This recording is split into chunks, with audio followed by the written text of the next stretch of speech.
Hello friends, welcome to my channel. இன்னைக்கு நம்ம என்ன பார்க்க போறோம்னா 11th business maths chapter 6 applications of differentiation. அதில் exercise 6.5ல 5th sum தான் பார்க்க போறோம். சம் பார்க்கறதுக்கு முன்னாடி நம்ம சேனல் இன்னும் நீங்கள் சப்ஸ்கிரைப் பண்ணாமல் இருந்தீங்கன்னா மறக்காமல் சப்ஸ்கிரைப் பண்ணிக்கோங்க. பக்கத்தில் இருக்க பெல் ஐக்கானே ப்ரெஸ் பண்ணிக்கோங்க. அப்போ தான் நம்ம சேனலில் அப்லோட் பண்ணுற புது வீடியோஸ்லாம் உங்களுக்கு நோட்டிஃபை ஆகும். ஸோ இப்போ வாங்க என்ன கேட்டிருக்காங்க பார்க்கலாம். The demand for a quantity A is Q equal to 13 minus 2P1 minus 3P2 square. Find the partial elasticities EQ by EP1 and EQ by EP2 when P1 equal to P2 equal to 2. அதாவது என்ன கேட்குறாங்கன்னு பார்த்தீங்கன்னா, demand for a quantity ஏ, இந்த ஏன்ற குவான்டிட்டிக்கான demand வந்து இவங்க கொடுத்துட்டாங்க. ஓகேங்களா? இப்போ இதில் நம்ம என்ன கண்டுபிடிக்கணும்னா EQ by EP1 EQ by EP2, அதாவது பார்ட்டியல் எலாஸ்டிசிட்டிஸ்னு கொடுத்துருக்காங்க. நம்ம வந்து இதை தான் கண்டுபிடிக்கணும். ஓகேங்களா? இதை கண்டுபிடித்து நம்ம இந்த P1 P2 ரெண்டுத்தையும் நம்ம யூஸ் பண்ணுவோம். ஸோ இதில் பார்த்தீங்கன்னா P1 equal to P2 equal to 2ன்னு கொடுத்துருவாங்க. அப்படின்னா P1ஓட வேல்யூவும் 2 தான், P2ஓட வேல்யூவும் 2 தான். ஓகேங்களா? நம்ம ஃபஸ்ட்டு இந்த ஈக்குவேஷன் எடுத்து எழுதிக்கணும். எழுதிட்டு இதை நம்ம கண்டுபிடிக்கணும். பார்த்தீங்களா? கண்டுபிடித்தது நம்மளுக்கு வந்து ஃபார்முலா இருக்குது.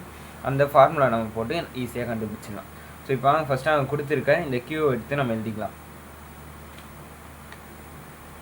Q equal to 13 minus 2P1 minus 3P2 square எழுதிட்டோமா? இப்போ இதில் நம்ம என்ன கண்டுபிடிக்கணும்னா dou Q by dou P1 அப்புறம் dou Q by dou P2 நம்ம வந்து ரெண்டு கண்டுபிடிக்கணும். ஓகேங்களா? பார்த்தீங்கன்னா இப்போ தான் dou Q by dou P1 இப்படின்னா என்னென்னா, நம்ம வந்து P1 வந்து டிஃப்ரென்ஷியேட் பண்ணோம். டிஃப்ரென்ஷியேட் பண்ணுறது வந்து உங்களுக்கு தெரியும், இருந்தாலும் நான் சொல்கிறேன். ஃபஸ்ட்டு பார்த்தீங்கன்னா இந்த Qவில் இருந்து P1 மட்டும் நம்ம டிஃப்ரென்ஷியேட் பண்ணோம். ஸோ ஃபஸ்ட் நம்பர் பார்த்தீங்கன்னா கான்ஸ்டண்ட்டாக இருக்குது. ஸோ நம்ம விட்டுருந்தோம். இங்கே பார்த்தீங்கன்னா P1 இருக்குது. P1க்கு முன்னாடி நம்மளுக்கு -2 இருக்குது. ஸோ நம்ம -2 அப்படியே வச்சிடலாம். இப்போ நம்ம P1 டிஃப்ரென்ஷியேட் பண்ணால் நம்மளுக்கு ஆன்சர் 1 தான் கிடைக்கும். 1 போட்டுக்கலாம். இங்கே வந்து P2 இருக்குது. ஸோ நம்ம அதை வந்து டச்சே பண்ண தேவையில்ல, அதை அப்படியே விட்டுடலாம். ஈக்குவல் டு -2 × 1 எவ்வளோ? -2. இதுதான் பார்த்தீங்கன்னா dou Q by dou P1ஓட வேல்யூ. நெக்ஸ்ட்டு நம்ம என்ன பண்ண போகிறோம்னா dou Q by dou P2. P2 வந்து நம்ம இப்போ டிஃப்ரென்ஷியேட் பண்ணோம். ஓகேங்களா? ஃபஸ்ட்டு பார்த்தீங்கன்னா நம்பர் இருக்குது. ஸோ நம்ம விட்டுடணும். அடுத்து P1 இருக்குது, நம்ம அதையும் விட்டுடணும். இங்கே தான் பார்த்தீங்கன்னா நம்மளுக்கு P2 இருக்குது. அப்போ நம்ம P2வை டிஃப்ரென்ஷியேட் பண்ணுறது எப்படின்னா, இங்கே ஃபஸ்ட்டு மைனஸ் இருக்கா, ஏன்னா -3P2 ஸ்கொயர் தான் இருக்குது. ஸோ மைனஸ் நம்ம அப்படியே வச்சுக்கலாம். இப்போ பாருங்கள், இங்கே 3 இருக்குது, P ஸ்கொயர் இருக்குது. இது ரெண்டுத்தையும் அப்படியே மல்டிப்ளை பண்ணிங்க. 3 × 2 எவ்வளோ? 6. இப்போ இங்கே என்ன இருக்குது? P2 இருக்கா? அவ்வளோதான் இது. இப்போ என்ன பண்ணணும், இந்த -6 P2 P1 P2 நீங்கள் வேல்யூ கொடுத்துருவாங்க. கொஷினில் பாருங்கள், P1 ஈக்குவல் டு 2ன்னு கொடுத்துருவாங்க, P2 ஈக்குவல் டு 2ன்னு கொடுத்துருவாங்க. அப்போ இங்கே -6 P2ன்னு இருக்குது, நம்ம -6 போட்டோம். P2 பாருங்கள், P2னா ஆன்சர் 2ன்னு கொடுத்துருக்காங்க. ஸோ ஈக்குவல் டு 6 2 சார் எவ்வளோ? 12. அப்போ மைனஸ் இருக்குது. ஸோ -2. இதுதான் பார்த்தீங்கன்னா dou Q by dou P2ஓட வேல்யூ. இப்போ நம்ம dou Q by dou P1ஓட வேல்யூவையும் dou Q by dou P2ஓட வேல்யூவும் நம்ம கண்டுபிடிச்சிட்டோம். நெக்ஸ்ட் என்ன பண்ணுவோம்னா Qவோட வேல்யூ வந்து கண்டுபிடிக்கணும். Q வந்து இங்கே ஒரு ஈக்குவேஷன் கொடுத்துருக்காங்க கொஷின்லேயே, பட் அந்த ஈக்குவேஷன் வந்து Qவோட வேல்யூ கிடையாது. ஸோ நம்ம Qக்கு வந்து மொத்தமாக ஒரு வேல்யூ வந்து கண்டுபிடிக்கணும். இப்போ அந்த வேல்யூவை கண்டுபிடிக்கலாம் வாங்க. ஃபஸ்ட்டு என்ன பண்ணணும், 13 minus 2P1.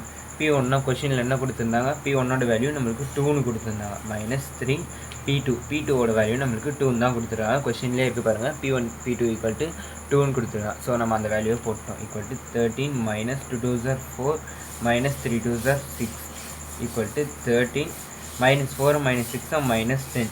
அப்போ 13 - 10 நம்மளுக்கு ஆன்சர் 3ன்னு கிடைக்கும். இதுதான் பார்த்தீங்கன்னா Qவோட வேல்யூ. ஓகேங்களா? இப்போ பார்த்தீங்கன்னா நம்ம dou Q by dou P1 கண்டுபிடிச்சாச்சு, dou Q by dou P2வும் கண்டுபிடிச்சிட்டோம், Qவோட வேல்யூவும் கண்டுபிடிச்சிட்டோம். இப்போ நம்ம ஃபைனலாக கண்டுபிடிக்க வேண்டியது EQ by EP1 EQ by EP2. இது ரெண்டு தான் நம்ம கண்டுபிடிக்கணும். இது ரெண்டு கண்டுபிடிக்கிறது வந்து ரொம்ப சிம்பிள். இப்போ வாங்க நான் சொல்கிறேன். ஃபஸ்ட்டு ஃபார்முலா எழுதணும். ஓகேங்களா? இது ரெண்டுத்தையும் கண்டுபிடிக்கிறதுக்கான ஃபார்முலா பார்த்தீங்கன்னா EQ by EP1 EQ by EP1 equal to இந்த P1 இருக்குது பார்த்தீங்களா, இந்த P1 என்ன பண்ணுங்கள், அப்படியே மேலே எடுத்துகிட்டு வந்துடுங்க. P1 by இந்த Q இருக்குது பார்த்தீங்களா, Qவை கீழே போட்டுங்க, லாஸ்ட்டாக இங்கே மைனஸ் போட்டுங்க. அவ்வளோதான். இதுதான் பார்த்தீங்கன்னா ஃபார்முலா. EQ by EP1 கண்டுபிடித்தான ஃபார்முலா பார்த்தீங்கன்னா P1 வந்து கீழே இருக்குது, அந்த P1 மேலே எடுத்துருவோம், -P1 மாறிடும். அப்புறம் இங்கே இருக்க Q வந்து கீழே போட்டுங்க. நெக்ஸ்ட் என்ன பண்ணோம், இங்கே பக்கத்துலேயே dou Q by dou P1, ஏன்னா P1 தானே கண்டுபிடிக்கணும். So dou Q by dou P1 இதுவும் போட்டுக்கணும். ஓகேங்களா? நெக்ஸ்ட்டு பாருங்கள், P1ஓட வேல்யூ நம்மளுக்கு என்ன கொடுத்துருந்து கொஷினில் 2 இருந்துச்சு. ஸோ மைனஸ் இருக்குது. So -2 by Q. Qவோட வேல்யூ என்ன நம்ம கண்டுபிடிச்சிருக்கோம்? 3. dou Q by dou P1 இருக்குது. dou Q by dou P1ஓட வேல்யூ எவ்வளோ? -2. அதுவும் போட்டாச்சு. நெக்ஸ்ட்டு பாருங்கள், இப்போ -2 எவ்வளோ? -2 -2 -4 கிடைக்குமா நம்மளுக்கு -4 கீழே இருக்க 3. இதுதான் பார்த்தீங்கன்னா EQ/EP1ஓட வேல்யூ. இப்போ நம்ம 1 கண்டுபிடிச்சிட்டோமா? இப்போ நம்ம அடுத்து கண்டுபிடிக்கணும், EQ/EP2 கண்டுபிடிக்கணும். அதையும் போடுறோம் பாருங்கள். EQ/EP2 ஈக்குவல் டு இந்த ஃபார்முலா நம்ம ஃபஸ்ட்டு போட்டு பார்த்தீங்களா, அதே போல் தான். P2 கீழே இருக்கா, மேலே வரும்போது அப்படியே -P2 மாறிடுமா பை Q. நெக்ஸ்ட் என்ன பண்ணோம், தோ Q/P2 இருக்குல்ல, தோ P2. ஓகேங்களா, ஃபஸ்ட்டு நம்ம P1 இருந்தது, அதனால் P1 போட்டோம். இப்போ P2 இருக்குது, நம்ம P2 போட்டோம். நெக்ஸ்ட்டு -P2னாலும் நம்மளுக்கு 2 தான் ஆன்சர். ஏன்னா கொஷினில் P1 = P2 = நம்மளுக்கு 2 தான் கொடுத்துருந்தாங்க. ஸோ -2 போட்டோம் பை Q. Qவோட வேல்யூ என்ன, 3. நெக்ஸ்ட்டு தோ Q/P2. தோ Q/P2 நம்ம என்ன கண்டுபிடிச்சிருக்கோம், -12 கண்டுபிடிச்சிருக்கோம். ஸோ -12. ஓகேங்களா, இப்போ நெக்ஸ்ட்டு பாருங்கள். இப்போ இது நம்ம என்ன பண்ணலாம், இது ரெண்டு இதை மல்டிப்ளை பண்ணியோம். 2 12 எவ்வளோ, 24. ஸோ மைனஸ் இருக்குது, -24 கீழே 3 இருக்குது, போட்டாச்சா? இப்போ நெக்ஸ்ட் என்ன பண்ணேன், நம்ம டிவைட் பண்ணலாம். எப்படி டிவைட் பண்ணலாம், 1 3s are 3, 3 8s are 24. So minus இருக்குது, -8. அப்போ இதுதான் பார்த்தீங்கன்னா EQ/EP2ஓட வேல்யூ. இப்போ நம்ம எடுத்து எழுதிடலாமா?